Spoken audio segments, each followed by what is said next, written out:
दोस्तों नमस्कार। तो स्वागत है आपका हमारे YouTube चैनल विश्वकर्मा क्लासेस में। मैं राहुल विश्वकर्मा।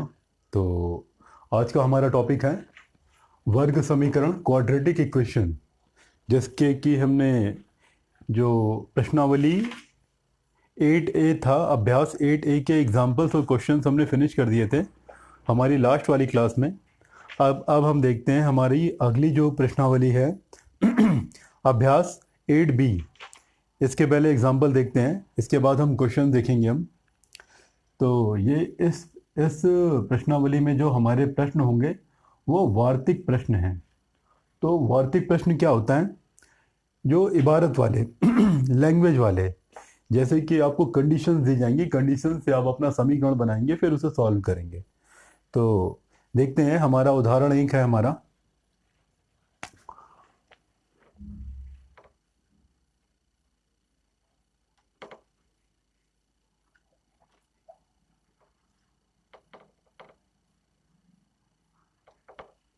उदाहरण एक है हमारा उदाहरण एक हमसे कहना चाहता है एक वर्ग का क्षेत्रफल 64 वर्ग सेंटीमीटर है, उसकी एक भुजा ज्ञात कीजिए।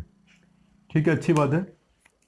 तो ज्ञात है, देखिए हमारे पास एक वर्ग है। वर्ग हमें पता है क्या होता है। वर्ग एक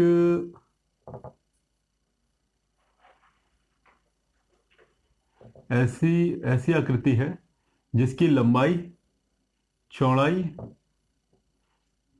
सब इक्वल होता है। ठीक है, यानी कि A B C D, A B बराबर बी सी बराबर सी डी बराबर डी ए, ये सब आपस में बराबर होते हैं। सारी भुजाएं आपस में बराबर होती हैं। और जो कोण होता है वो 90 डिग्री का होता है, सभी कोण।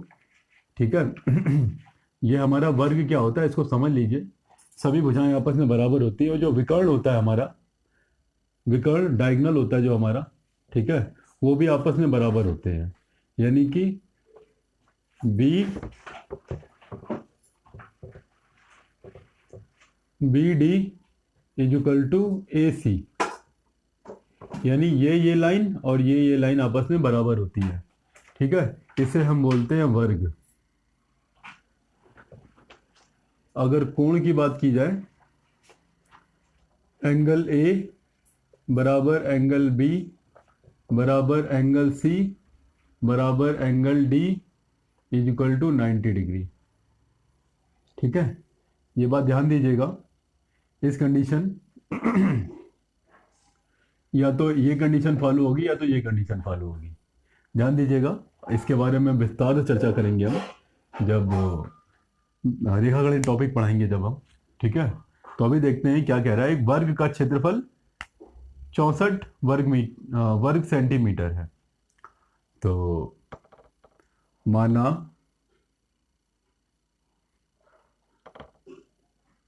वर्ग की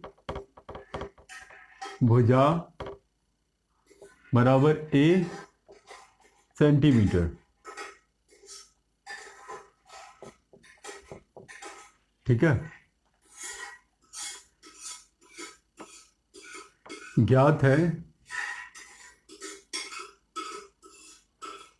ज्ञात है मतलब पता है, वर्ग का क्षेत्रफल बराबर 64 वर्ग सेंटीमीटर। 64 वर्ग सेंटीमीटर हमें ये दे रखा है, 64 वर्ग सेंटीमीटर। तो वर्ग का क्षेत्रफल हमको पता है क्या होता है। क्या होता है वर्ग का क्षेत्रफल, आपको पता होना चाहिए। भुजा गुणे भुजा, ये वर्ग का क्षेत्रफल का फार्मूला होता है। ये भुजा गुणे भुजा, 64 वर्ग सेंटीमीटर।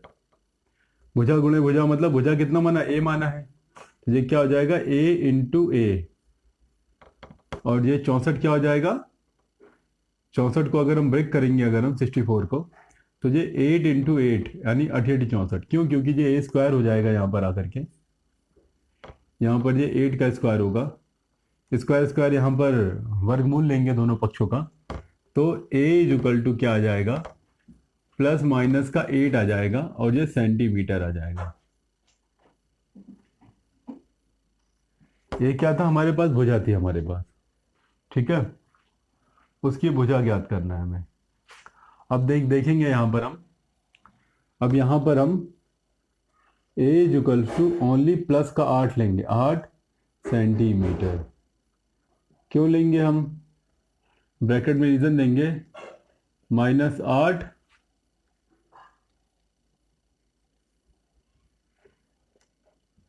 सेंटीमीटर भुजा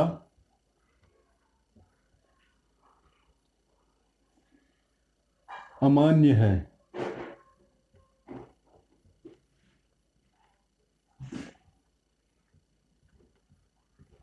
ध्यान दीजिएगा, कोई भी रेखा होती है वो माइनस में नहीं बनेगी हमारी कभी भी। माइनस डायरेक्शन में बन सकती है लेकिन वो माइनस में नहीं बनेगी, ये बात ध्यान रखिएगा। तो जो हमारी -8 नहीं लेंगे, ओनली प्लस का 8 ले लेंगे हम। तो ये हमारा आंसर हो जाएगा। यहाँ पर लिखेंगे अतः, उत्तर जरूर लिखेंगे, अतः वर्ग की एक भुजा 8 सेंटीमीटर होगी। ये हमारा आंसर है हमारा, ठीक है। अभी हम अगला क्वेश्चन देखते हैं। अभी हम अपना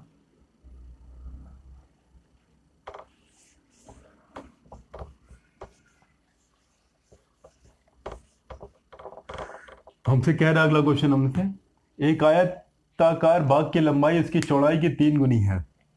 उदाहरण 2 है हमारे पास। अब यहां पर आयताकार बाग बोला गया है आपसे, ध्यान दीजिएगा। तो आयताकार के लिए, बाग के लिए देखिए क्या हो जाएगा, ध्यान दीजिएगा। ये वाली लाइन इसके बराबर होती है और ये वाली लाइन इसके बराबर है, ABC। आयत क्या होता है हमारे पास, आयत में क्या होता है, AB बराबर CD के, ठीक है। AB किसका, CD के बराबर है, ठीक है। और AD बराबर है BC के, और AC बराबर BD। ये बात ध्यान रखिएगा, ये हमारी शर्त है, हमारी ये शर्त, यानी कि, और एक बात और ध्यान रखिएगा,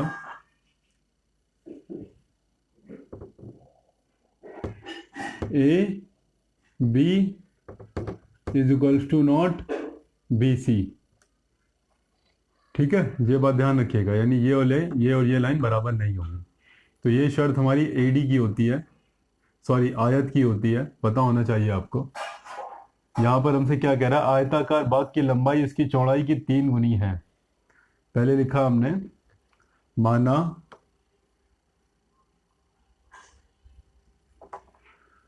आयताकार बाग की लंबाई उसकी चौड़ाई की 3 गुनी है। माना बाग की चौड़ाई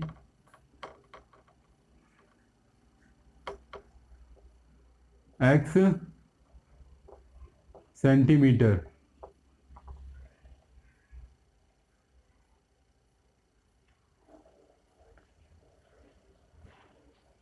मीटर में दे रखा है तो आप भी मीटर में ले चलिए, सेंटीमीटर नहीं चलना है, मीटर चलना है। माना बाग की चौड़ाई, अब क्या लिखेंगे, अब आयताकार बाग की लंबाई, फिर लिखेंगे प्रश्नानुसार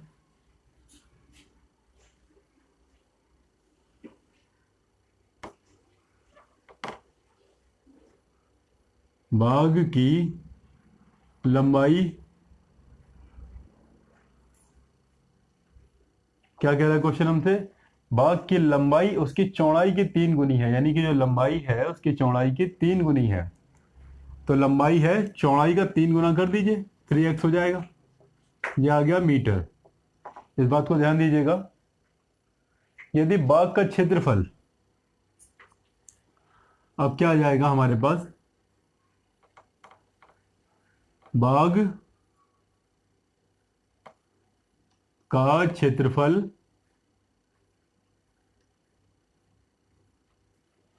हमें जो बाग का क्षेत्रफल दे रखा है 243 वर्ग मीटर, 243 वर्ग मीटर। तो यहां पर लिखेंगे वर्ग का बाग का क्षेत्रफल क्या होता है, सॉरी, किसी भी आयत का क्षेत्रफल होगा, बाग हमारे पास आयताकार है, तो आयत का क्षेत्रफल होता है, क्या होता है, लंबाई गुणे चौड़ाई।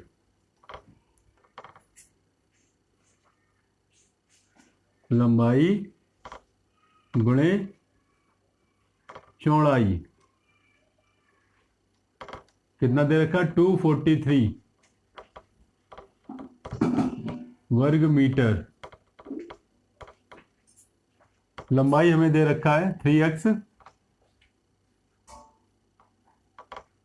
चौड़ाई दे रखा है हमें ओनली x।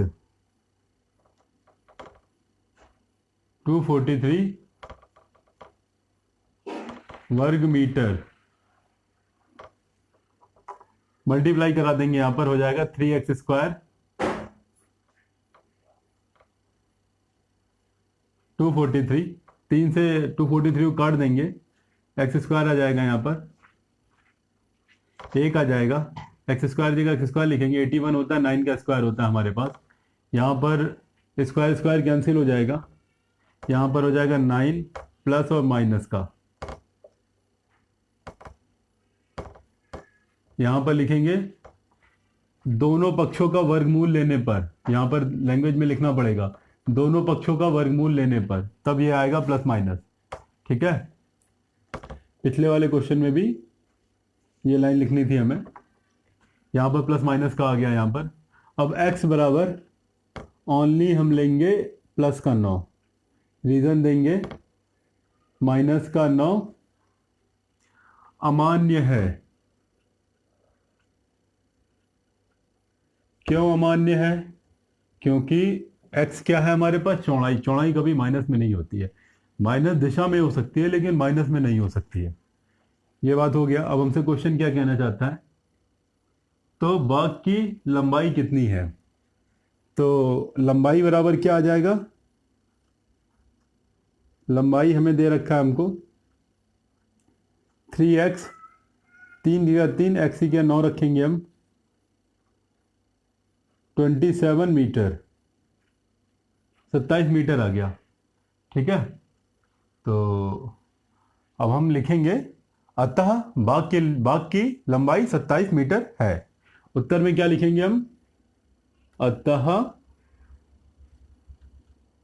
बाग की लंबाई 27 मीटर है, यह हमारा उत्तर आ गया। तो समझ में आता होगा आपको कैसे किया हमने। चलिए हम बढ़ते हैं हमारे अगले क्वेश्चन की ओर। ध्यान दीजिएगा, हमारा अगला क्वेश्चन हमसे क्या कहना चाहता है।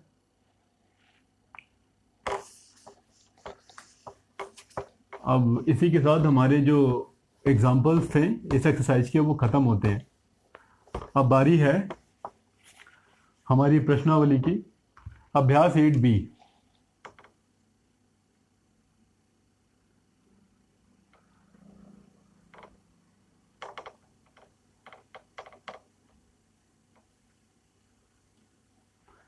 देखते हैं क्या कहता है पहला क्वेश्चन हमसे। एक वर्गाकार मैदान का क्षेत्रफल 141 वर्ग मीटर है, वर्ग बोला जा रहा है यहां पर। ठीक है, तो वर्ग आपको पता होगा क्या होता है वर्ग, अभी अभी हम आपको बता के आ रहे हैं कि ऐसा फिगर जिसमें लंबाई चौड़ाई दोनों इक्वल हो और ये विकर्ण भी बराबर होने चाहिए आपके। ठीक है, यहां पर हमसे कहा जा रहा है एक वर्गाकार मैदान का क्षेत्रफल 141 वर्ग मीटर है। तो पहले माना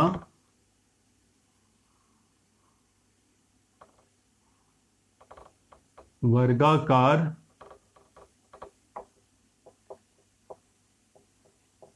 मैदान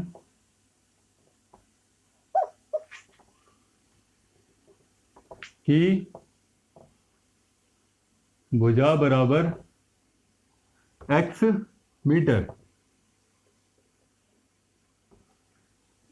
यानी ये भुजा हमने मान ली x मीटर। अब क्या लिखा है कि ज्ञात है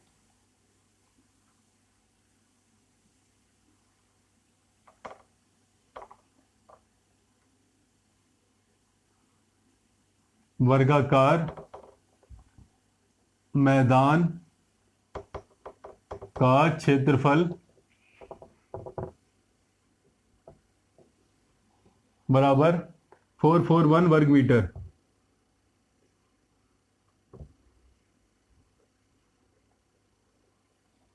ये वर्ग मीटर ही लिखा है, या तो आप वर्ग मीटर लिखिए या मीटर स्क्वायर लिख दीजिए, एक ही बात है। वर्ग मीटर। अब वर्गाकार मैदान, यानी वर्गाकार मैदान कैसा है? वर्ग के शेप में है, ठीक है। तो वर्ग का क्षेत्रफल आपको पता है क्या होना चाहिए, क्या होता है? भुजा का स्क्वायर, भुजा गुणे भुजा, भुजा गुणे भुजा बराबर 1441 वर्ग मीटर। ये बात पता होनी चाहिए आपको। ये भुजा गुणे भुजा मतलब x इंटू एक्स। 141 किसका स्क्वायर होता है? आप निकाल लीजिए। 441 3 से करेंगे, 3 एकम 3, 3 चौको 12, 13 14 2 आ जाएगा, 3 सत्ते 21, 3 से ही करिए। 3 चौको 12, 3 9 27, 7 सत्ते 49। ये आ गया, ये आ गया 3 और 7 7 21, 21 का स्क्वायर होता है ये। 21 इंटू 21, यहाँ क्या आ जाएगा? X square is equal to 21 का स्क्वायर यहाँ लिखेंगे, दोनों पक्षों का घनमूल लेने पर, ठीक है। दोनों पक्षों का घनमूल लेने पर, घनमूल करने पर एक्स इज इक्वल टू क्या आ जाएगा? प्लस माइनस का 21। एक्स इज इक्वल टू क्या आ जाएगा? ओनली प्लस का लेंगे। रीजन दे देंगे कि माइनस का 21 अमान्य है। रीजन भी देंगे क्यों अमान्य है, क्योंकि ये माइनस का 21, क्योंकि मीटर है, एक्स क्या है? भुजा। भुजा कभी भी ऋणात्मक नहीं आती है, माइनस में नहीं आती है। माइनस दिशा में हो सकती है लेकिन माइनस नहीं हो सकती है, ये बात ध्यान रखिएगा। हमसे क्वेश्चन में पूछ रहा मैदान का परिमाप ज्ञात कीजिए, तो हमें पता है वर्गाकार मैदान का परिमाप बराबर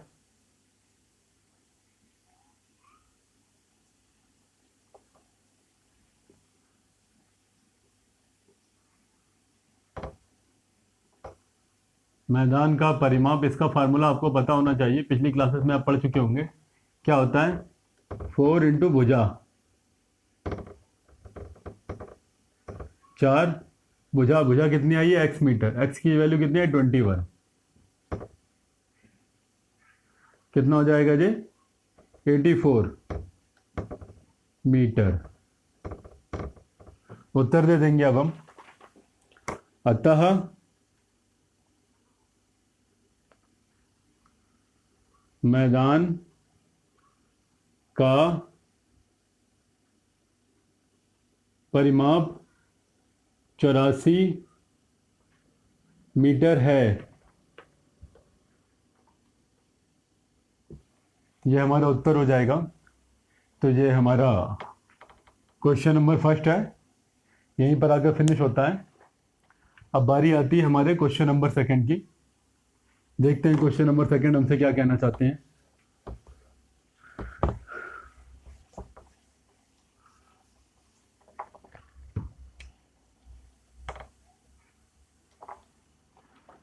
एक आयताकार बाग की लंबाई और चौड़ाई में अनुपात 3:2 है।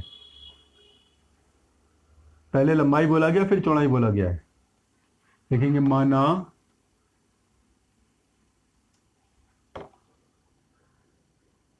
आयताकार बाग की लंबाई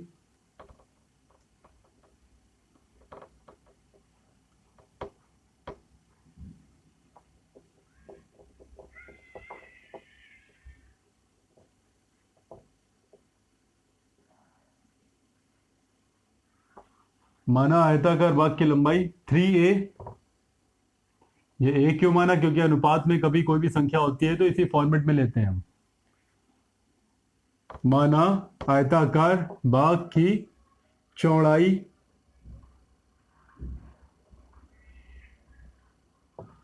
बराबर 2a।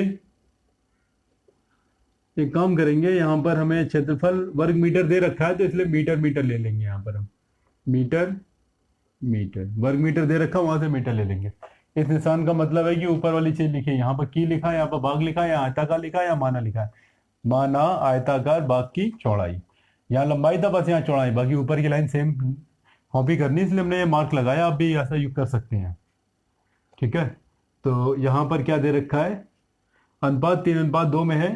यदि बाग का क्षेत्रफल ज्ञात है, यहाँ लिखेंगे पहले ज्ञात है, आयताकार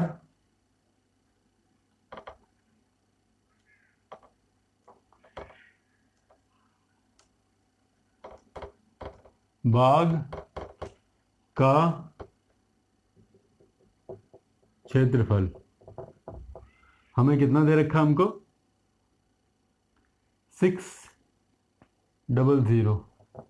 600 वर्ग मीटर। तो हमें सूत्र पता है हमको क्या होता है आयत का क्षेत्रफल का फार्मूला। क्या होता है आयत का क्षेत्रफल का फार्मूला? लंबाई गुणे चौड़ाई। लंबाई गुणे चौड़ाई, ये फार्मूला आपको पता होना चाहिए, पिछली क्लासेस में आप पढ़ चुके होंगे।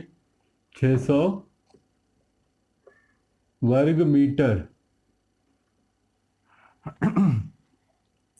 लंबाई की जगह हमें 3a दे रखा है हमको, चौड़ाई की जगह हमें 2a दे रखा है हमको। 600 वर्ग मीटर, ये बात ध्यान दे देंगे हम। 3 दूना 6 आ जाएगा, a और a मिलकर के a स्क्वायर आ जाएगा, इजिकल टू 600 लिख लेंगे हम। 6 से 600 को काट देंगे, a स्क्वायर इजिकल टू 100 आ जाएगा। 100 किसका स्क्वायर होता है? 10 का स्क्वायर होता है। यहाँ पर लिखेंगे हम दोनों पक्षों का वर्गमूल लेने पर, लिखेंगे यहाँ पर, लैंग्वेज लिखना जरूरी है। यहाँ पर क्या आ जाएगा? प्लस माइनस का 10 आ जाएगा, स्क्वायर हटेगा, प्लस माइनस लगेगा, आपको पिछली क्लास में बताया जा चुका है आपको। ठीक है, यहाँ पर a equal to only plus की संख्या ले लेंगे, लिखेंगे 10 मीटर। 10 मीटर आ जाएगा यहाँ पर। क्वेश्चन आपसे कह रहा है तो उसकी लंबाई और चौड़ाई बताइए। यहाँ पर रीजन दे देंगे, -10 अमान्य है। क्यों अमान्य है? क्योंकि लंबाई कभी माइनस में नहीं आती है। लिखेंगे अब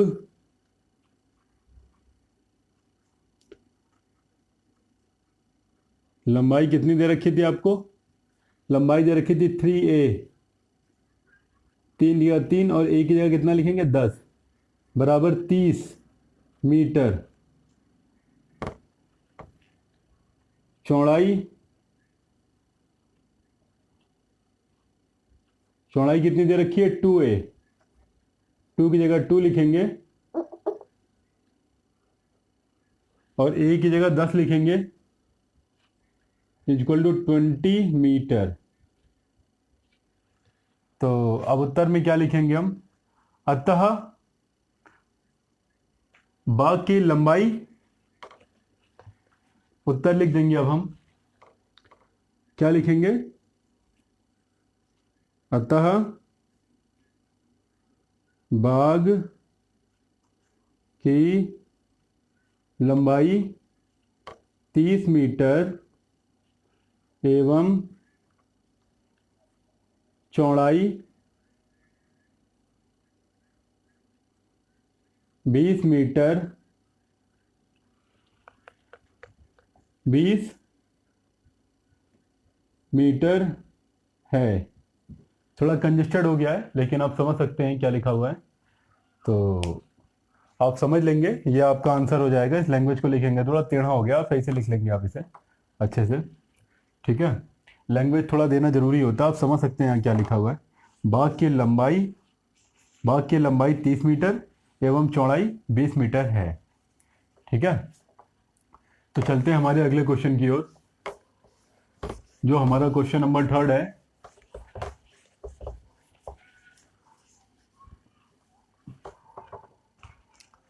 क्वेश्चन नंबर 3 हमसे कहना चाहता है,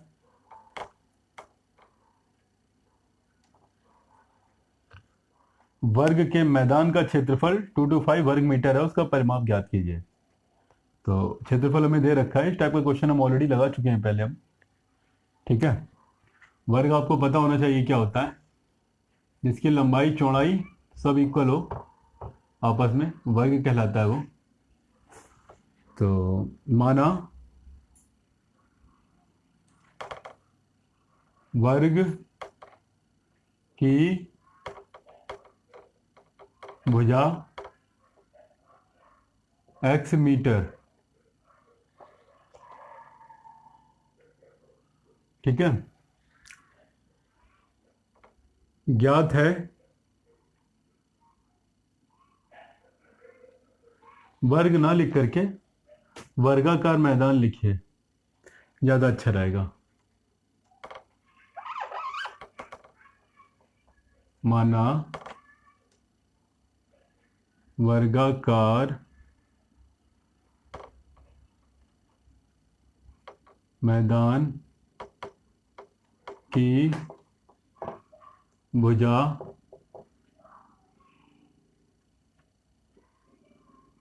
x मीटर, ज्ञात है वर्गाकार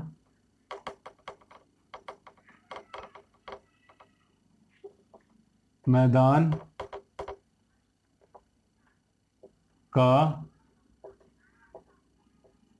क्षेत्रफल 225 वर्ग मीटर, 225 वर्ग मीटर। तो यहां पर हमारे पास दे रखा है यहां पर कि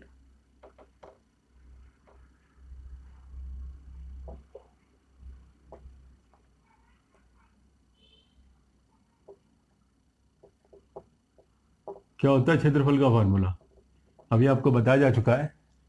यानी वर्ग का क्षेत्रफल का फार्मूला क्या होता है, भुजा गुणे भुजा, भुजा गुणे भुजा। कितना दे रखा आपको, 225। भुजा कितना दे रखा है, x, x इंटू एक्स, यहाँ पर लिखेंगे 225। यहाँ क्या आ जाएगा, X square is equal to, ये 225 किसका स्क्वायर होता है जी, 25 का स्क्वायर होता है। एक बार चेक कर लीजिए 225 को, 2 से किया, एक एक, सॉरी 2 से नहीं जाएगा, 3 से जा रहा है जी, 3 7 21, 3 5 15, 3 से फिर ले जाएंगे, 3 दूना 6, 3 5 15, 5 से करेंगे, 5 से करेंगे, 1 आ जाएगा। कितना आया, 3 और 5, 3 और 5 मल्टीप्लाई करेंगे 15 आ जाएगा, 15 गुणे 15। डायरेक्ट हम 15 का स्क्वायर लिख सकते हैं। यहाँ पर हम यहाँ पर लिख देंगे, दोनों पक्षों का घनमूल वर्गमूल लेने पर, दोनों पक्षों का वर्गमूल करने पर x इज इक्वल टू क्या आ जाएगा, प्लस माइनस का 15। प्लस माइनस दिखाएंगे जरूर हम, ये बात ध्यान रखिएगा। यहाँ पर हम x बराबर क्या लिखेंगे, 15 मीटर। यहाँ रीजन लिख देंगे, माइनस का 15 अमान्य है। क्यों अमान्य है, क्योंकि x का मतलब भुजा दे रखा है, भुजा कभी भी ऋणात्मक नहीं हो सकती है। ऋणात्मक दिशा होती है लेकिन भुजा ऋणात्मक नहीं होगी। हमसे क्या पूछ रहा क्वेश्चन, उसका परिमाप बताइए। तो वर्गाकार मैदान का परिमाप क्या होता है, 4 गुणे भुजा, 4 इंटू भुजा, 4 गया 4 रहेगा, भुजा कितनी, 15 मीटर आई है। कितना जाएगा, 15 को 60 मीटर। उत्तर क्या लिखेंगे, अतः वर्गाकार मैदान की भुजा 60 मीटर है। ये लाइन जरूर लिखा जाता है, अतः वर्गाकार मैदान की भुजा 60 मीटर है। ध्यान दीजिएगा ये बात, 60 मीटर है। पता होना चाहिए आपको, इजी क्वेश्चन है ये। परिमाप का फार्मूला पता होना चाहिए, क्षेत्रफल का फार्मूला पता होना चाहिए। हमारे जो पिछले क्लासेस के वीडियोस हैं आप देख लेंगे, तो उसमें आपको ये सारी बेसिक कॉन्सेप्ट मिल जाएगी इसकी, क्षेत्रफल, परिमाप, ये सब क्या होता है। ठीक है, अब बारी आती है क्वेश्चन नंबर 4 की।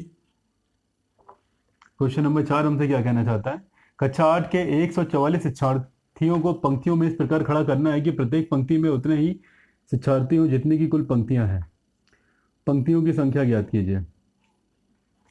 तो ज्ञात है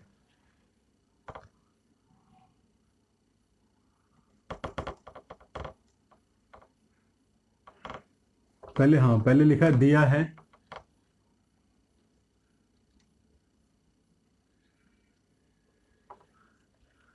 माना पंक्तियों की संख्या, माना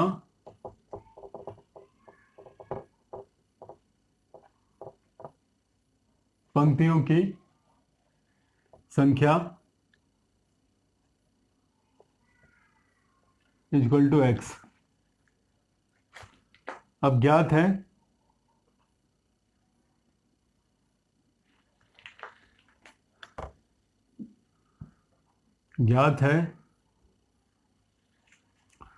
पंक्तियों की संख्या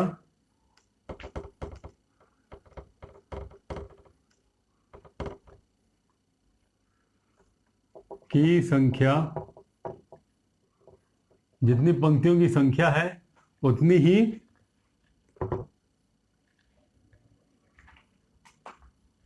शिक्षार्थियों की, प्रत्येक पंक्ति में शिक्षार्थियों की संख्या, हर पंक्ति में शिक्षार्थी माने स्टूडेंट, विद्यार्थी,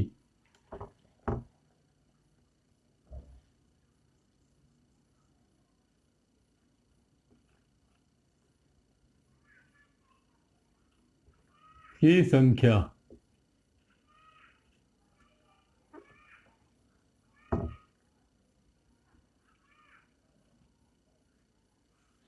पता होना चाहिए आपको। अब हमें क्या दिया हुआ है कि शिक्षार्थियों की कुल संख्या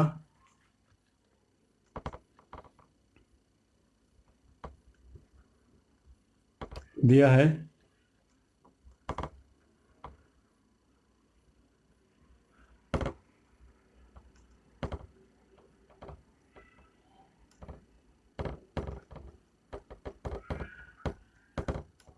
थियो की कुल संख्या बराबर 144, 144। अब शिक्षार्थियों की कुल संख्या कैसे निकलेगी, एक बात ध्यान रखिएगा। ये आपके पास मान लीजिए कि एक मैदान है, ठीक है, क्लास है, कक्षा 8 है आपका। पंक्ति में खड़ा करना है, क्वेश्चन क्या कहना चाहता है, पंक्ति में खड़ा कीजिए। एक पंक्ति, ये एक लाइन हो गई, 2 पंक्ति, 3 पंक्ति, 4, 5, 6 पंक्तियों में खड़ा किया। और 6 पंक्ति, कितनी पंक्ति हो गई, 1 2 3 4 5, नहीं, 1 2 3 4 5 6 7 पंक्तियां हैं। 7 पंक्तियां, लेकिन प्रत्येक पंक्ति में कितने स्टूडेंट है, 7 स्टूडेंट होने चाहिए। देखिएगा, 1 2 3 4 5 6 7। ध्यान दीजिएगा,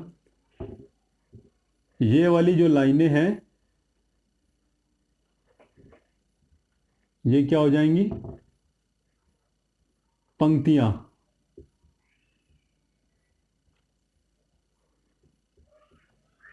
और जो ये वाली लाइनें हैं इसे एरो नहीं देंगे हम, इसे ओनली सीधी सीधी लाइनें दे देंगे। यानी ये जो लाइनें हैं ये दिख रहा है आपको ये, ठीक है?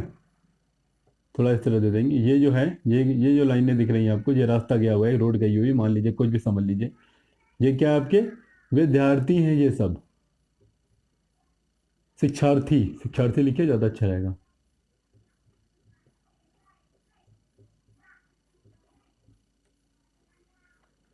शिक्षार्थी।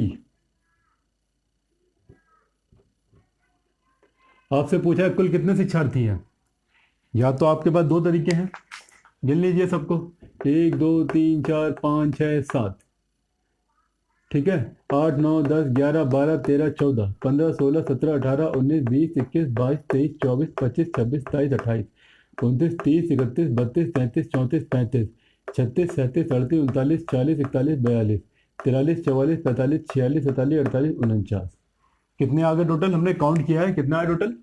टोटल आया 49, ठीक है? लेकिन एक रास्ता और था। अगर हम शिक्षार्थी गुणे पंक्तियां कर दे, अगर हम, यानी प्रत्येक लाइन में कितने शिक्षार्थी हैं? एक लाइन में कितने? 1 2 3 4 5 6 7। ओके, और कितनी पंक्तियां हैं? 1 2 3 4 5 6 7। अगर हम कि प्रत्येक पंक्ति में शिक्षार्थी इंटू पंक्तियों की संख्या कर देते तो भी 49 आता। शिक्षार्थी कितने दिख रहे हैं? एक लाइन में कितने शिक्षार्थी बैठे? एक लाइन, ये एक लाइन है जी आपकी। कितने शिक्षार्थी हैं? देखिए शिक्षार्थी 1 2 3 4 5 6 7। एक लाइन में शिक्षार्थी। और कितनी पंक्तियां? 1 2 3 4 5 6 7। यानी कि पंक्तियों की संख्या गुणे प्रत्येक लाइन में शिक्षार्थी का गुणा करा देंगे तो भी हमारे कुल स्टूडेंट निकल आते हैं। यह समझाने के लिए हमने आपको बताया था। ध्यान दीजिएगा, ये वाली जो लाइन है इसको कहा जा रहा है विद्यार्थी, और ये वाली जो लाइन है इसको कहा जा रहा है पंक्तियां, ठीक है? कितनी पंक्तियां हैं? 7 पंक्तियां हैं। हर पंक्ति में कितने स्टूडेंट बैठे? 7 स्टूडेंट बैठे हैं। अगर दोनों को मल्टीप्लाई करा दिया जाए 7 गुणे 7 तो भी 49 आता है। ये 7 क्या है? हर लाइन में कितने विद्यार्थी बैठे? 7 विद्यार्थी बैठे। ये 7 क्या है? कितनी पंक्तियां हैं? तो भी 49 आएगा। ये बात ध्यान दीजिएगा। मुश्किल हो जाता है समझना कि हम ऐसा क्यों कर रहे हैं। तो शिक्षार्थियों की संख्या कैसे निकलेगी? अभी आपको बताया। क्या लिखेंगे हम? कि प्रत्येक पंक्ति में शिक्षार्थी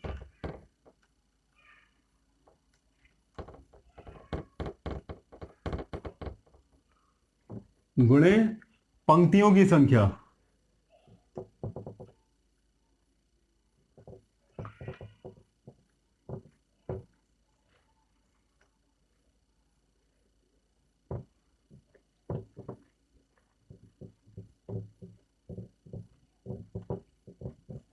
वन 144 चल रहा है। एक काम करेंगे, थोड़ा अच्छे से लिख लेते हैं। प्रत्येक पंक्ति में शिक्षार्थियों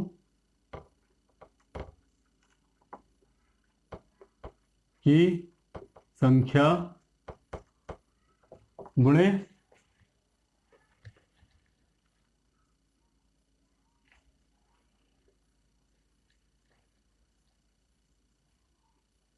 अभी भी छोटा पड़ रहा है हमारे पास।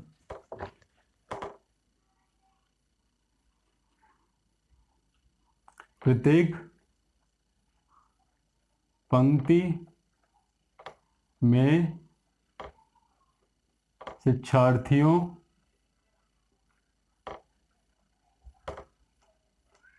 की संख्या गुणे पंक्तियों की संख्या।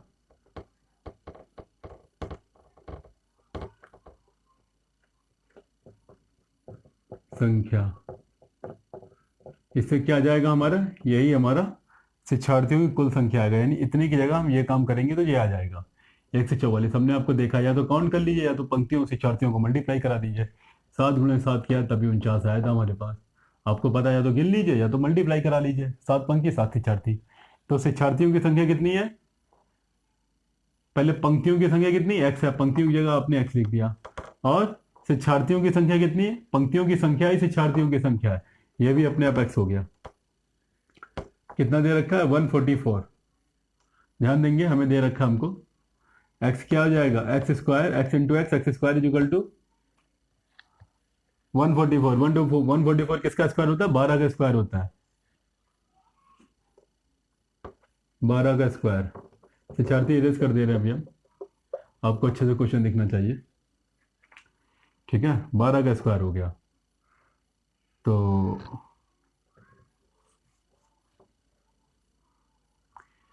अब x इक्वल टू क्या लिखेंगे हम, 12 प्लस माइनस, यहाँ पर रीजन लिखेंगे छोटा सा, एक बड़ा सा, दोनों पक्षों का वर्गमूल करने पर प्लस माइनस आएगा।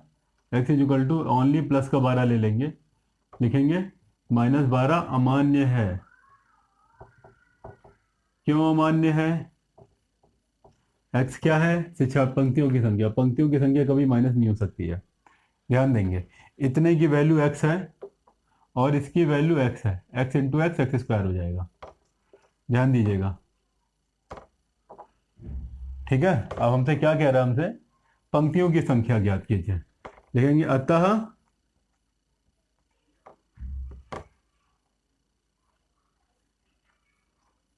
पंक्तियों की संख्या 12 है। पंक्तियों की संख्या कितनी है, 12 है, पता होना चाहिए। देखिए, समझने वाली बात इतनी है बस केवल, यहाँ पर ये पंक्तियां हैं और ये क्या है, इस लाइन में विद्यार्थी बैठे हैं, विद्यार्थी, ये शिक्षार्थी हैं सारे, ये सब ये पंक्तियां हैं। मर्जी हो काउंट कर लीजिए, मर्जी हो पंक्तियों और शिक्षार्थियों को मल्टीप्लाई करा दीजिए तो भी कुल शिक्षार्थी आ जाएंगे। तो ये कुल की जगह पर हमने ये लाइन लिखी हुई है, कैसे लिखी हमने समझाया हमने आपको। इसी के साथ हमारा इस प्रश्नावली का लास्ट वाला क्वेश्चन है, ध्यान से देखेंगे इसे, अच्छा क्वेश्चन है ये। क्वेश्चन नंबर 5 आपसे क्या कहना चाहता है,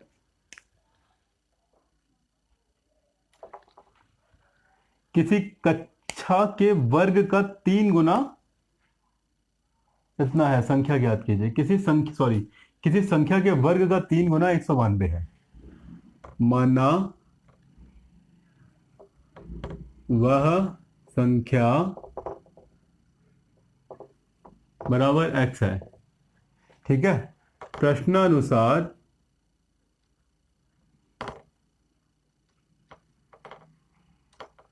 प्रश्न के अनुसार किसी संख्या के वर्ग का 3 गुना, संख्या मतलब x के वर्ग का 3 गुना कितना दे रखा है, 192, 192। हमने कुछ नहीं लिखा, क्या बोल रहा है, संख्या के वर्ग, वर्ग मतलब स्क्वायर का 3 गुना, मतलब तिगुना 3 कर दीजिए। ऐसे भी लिख सकते हैं, किसी संख्या क्या है, x है, इसका वर्ग किया हमने, ये x है, ये हमारे पास ये x है, x के वर्ग का 3 गुना, ये 3 गुना 3 से मल्टीप्लाई किया हमने, ठीक है। ध्यान देंगे इसे। अब क्या करेंगे, अब हम 3 से भाग कर देंगे इसे, एक्स स्क्वायर चलने देंगे, 3 से भाग करेंगे, 3 छंग 18, 1 आ जाएगा, 3 चौको 12। ये किसका स्क्वायर होता है, एक्स स्क्वायर इक्वल टू 8 का स्क्वायर, 64 होता है 8 का स्क्वायर, आपको पता होना चाहिए। क्या लिखेंगे अब, दोनों पक्षों का वर्गमूल लेने पर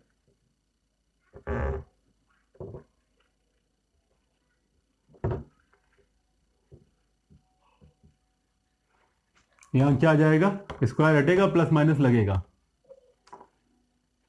तो प्लस माइनस लगेगा,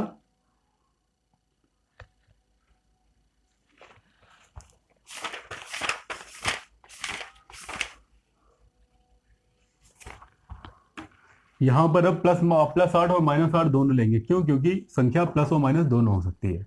क्या लिखेंगे? x बराबर +8 -8 लिखेंगे। अतः वह संख्या 8 एवं -8 होगी। दोनों हो जाएगा। चाहे आप इसे लिखिए, चाहे +8 -8 एक साथ लिख सकते थे, तो भी कोई फर्क नहीं पड़ता, तो भी आपका आंसर सही हो जाएगा। यही आपका उत्तर हो जाएगा। ये स्टेटमेंट लिखने के बाद आप उत्तर जरूर लिखिए, ब्लैक पेन से इसे अंडरलाइन करिए, अच्छा लगेगा, अच्छा रिप्रेजेंटेशन होगा आपका। तो दोस्तों, इसी के साथ हमारी प्रश्नावली 5B समाप्त होती है। तो दोस्तों, अब आपको करना यह है कि इस प्रश्नावली को अच्छे से प्रैक्टिस करनी है, ठीक है, और इसे घर पर लगाना है इसे, और बार बार प्रैक्टिस करनी जब तक कि आपको ये प्रश्नावली अच्छे से आ नहीं जाती है। ठीक है दोस्तों, तो अपने समय का सदुपयोग करना सीखिए, और जितना अभी आप सीख लेंगे इस क्लास में, आपको आगे जा कर के उतना ही बेनिफिट मिलेगा। तो मिलते हैं हम आपसे हमारी अगली क्लास में। तब तक के लिए प्रैक्टिस कीजिए, प्रैक्टिस कीजिए, प्रैक्टिस कीजिए।